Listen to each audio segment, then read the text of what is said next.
So, doing a quick recording here, one of my viewers had a question regarding a T3500 CPU upgrade, or basically the X58 LGA1366 CPU upgrade, and yeah, he has currently an X5650. A lot of people actually have the CPU, and you see the specs here. Base frequency is 2.6 gigahertz. It probably turbos up to about 2.8, 2.7 gigahertz on all cores. I'd say about 2.7 on all cores, so that's not really that great for gaming. And now we're going to look at some upgrade options. So there were two upgrade options I was going to recommend. There was the X5670, which is a little bit faster. So the base clock, instead of 2.6, it's 2.9. So that's not a lot faster. It's 300 megahertz faster, but once turboed up to 3.1 gigahertz, I think 3.1 gigahertz will do a lot better than the 2.8 gigahertz will do on the X5650. Otherwise, there was another option he was looking at, which was the X5687, and a lot of people would look at this chip because, oh, it has a 3.6 gigahertz boost clock, no, I mean base clock, and it turbos up to 3.7 on all cores. Like, wouldn't this be a good option, right? But my opinion is no, actually. This chip here will perform about like a second generation i7, or actually just a little bit slower. So it's actually pretty good, just because it has a 3.6 gigahertz base clock. But the problem is that an X5670, which runs at 2.9 gigahertz, turbos up to 3.3, no, 3 point, like, basically 3 gigahertz on all cores, will give you like almost an 800 Cinebench score. No, it'll give you a 750 Cinebench score, Cinebench R15 score, where this CPU here will give you just about 600. So that's a pretty big percentage difference between the X5687, which is a quad core with hyperthreading, versus the X5670.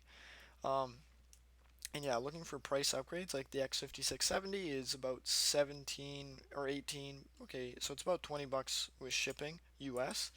Then there's also another, well, we could even look at X5687. How much would this CPU be? Uh, Pretty much the exact same price, and I highly do not recommend it. Like, it's a quad core, and it's a much older generation of architecture, and yeah, like, quad cores are not going to be doing so great, especially the old ones, in the next like couple years or so. You're going to need at least a 6-core processor. So yeah, I would recommend either the X5670 or getting a W3680. And the W3680 is about almost 3 times as much. Not exactly, yeah, but about 2.5 times as much. It's a 6-core, 12-thread processor. We can see here a W3680. It's a, yeah, 6-core, 12-thread processor. It turbos up to 3.4 gigahertz. I know that I've had one of these chips before.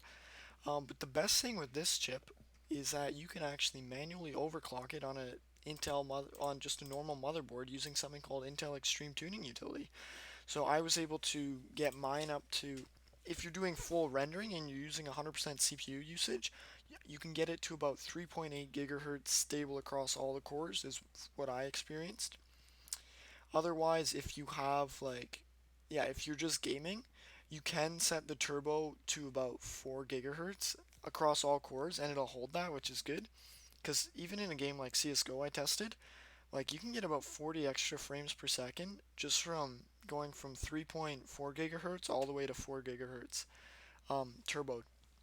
And the best thing is that, like, with overclocking, like, you can't touch the voltage with this because you're using like a third party, well, not a third party, you're using Intel's tuning utility. It's really easy to use. If you want a tutorial, just let me know and I'd be happy to make one. Um, but yeah, like, if you are wanting to spend a little bit more, like, this would be about $60 Canadian. I'm from Canada. This is 45 US. Again, like, the X5670 is, I think it's good enough, frankly. Like, um, yeah, for like $20 US, you can't beat that really, for 6 cores, 12 threads, and running turboed up across all cores at 3 gigahertz. Like, that's solid. Otherwise, if you want to spend a bit more, you can get the W3680. But now you have to start thinking, okay, I'm spending like almost $50 US, 60 Canadian, or wherever you're from. Like, you're spending a lot more on the CPU now, on an older generation of platform, and that's where you'd have to look at, okay, well, So X5670 is $20. This is $45. So you have like what, $25 in there to work with. Now it goes to say, does like things to consider now are, does your system have an SSD in it? Does it have like, yeah, like look at those kind of options as well, because the difference in performance between an X5670 and a W3680 is, it's not that big of a difference, honestly. Like maybe on the multi-core performance you're looking at like a 10% difference or something. So that's, yeah, it could be large, but it's not really that big. And you're not like overclocking this using voltage where you can hold it at that 4.2, even higher gigahertz, because you can put extra voltage to it. Um, so yeah, like I would say maybe don't get the W3680. Look at the X5670. I would just say just get the X5670. Buy yourself the extra 300 megahertz in core clock. Um, it should help. It really should help because I've previously bought X5675s. They're more expensive than the X5670, and they have like an extra gigahertz. No, not an extra gigahertz. They have an X. They're just 3 gigahertz instead of 2.9. But yeah, besides all my rambling, I would just say like just look at nether options, because now you can look at, okay, a 240 gigabyte SSD.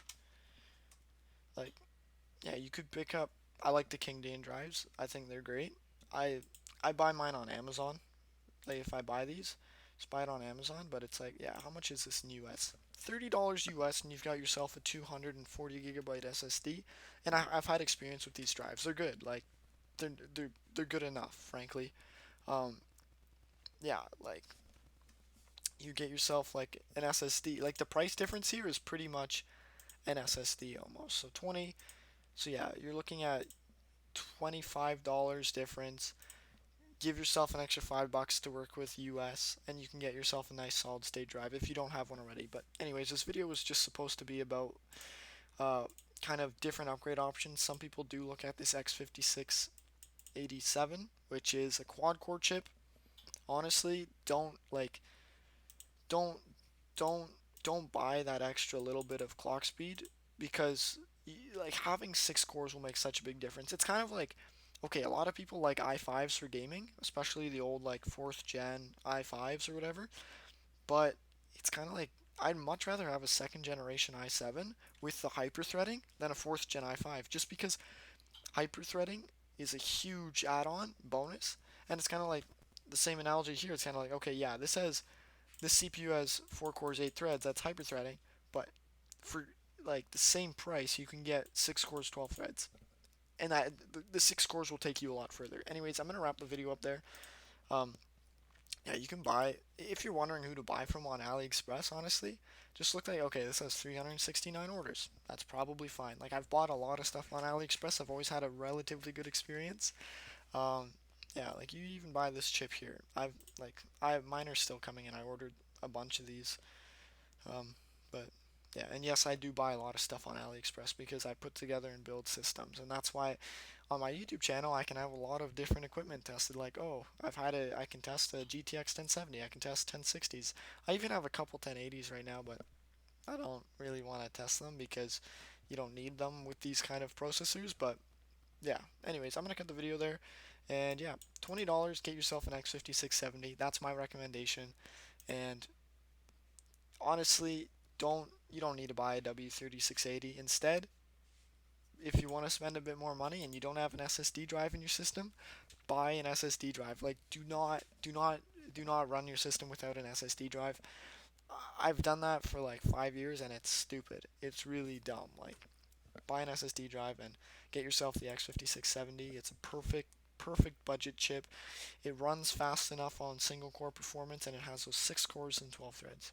But yeah, again, if you guys have any questions or you want me to make a video on some like question you have, I'll do that. Like this YouTube channel is not like I'm gonna make content like, oh, here I'm testing a T3500 with the CPU in games. Like, one, I don't play a lot of games, but I have a lot of knowledge in what makes a system perform well, especially in these budget areas like socket 1366, socket 2011. I have a lot of experience with that, and I like that kind of stuff. But yeah, drop a comment.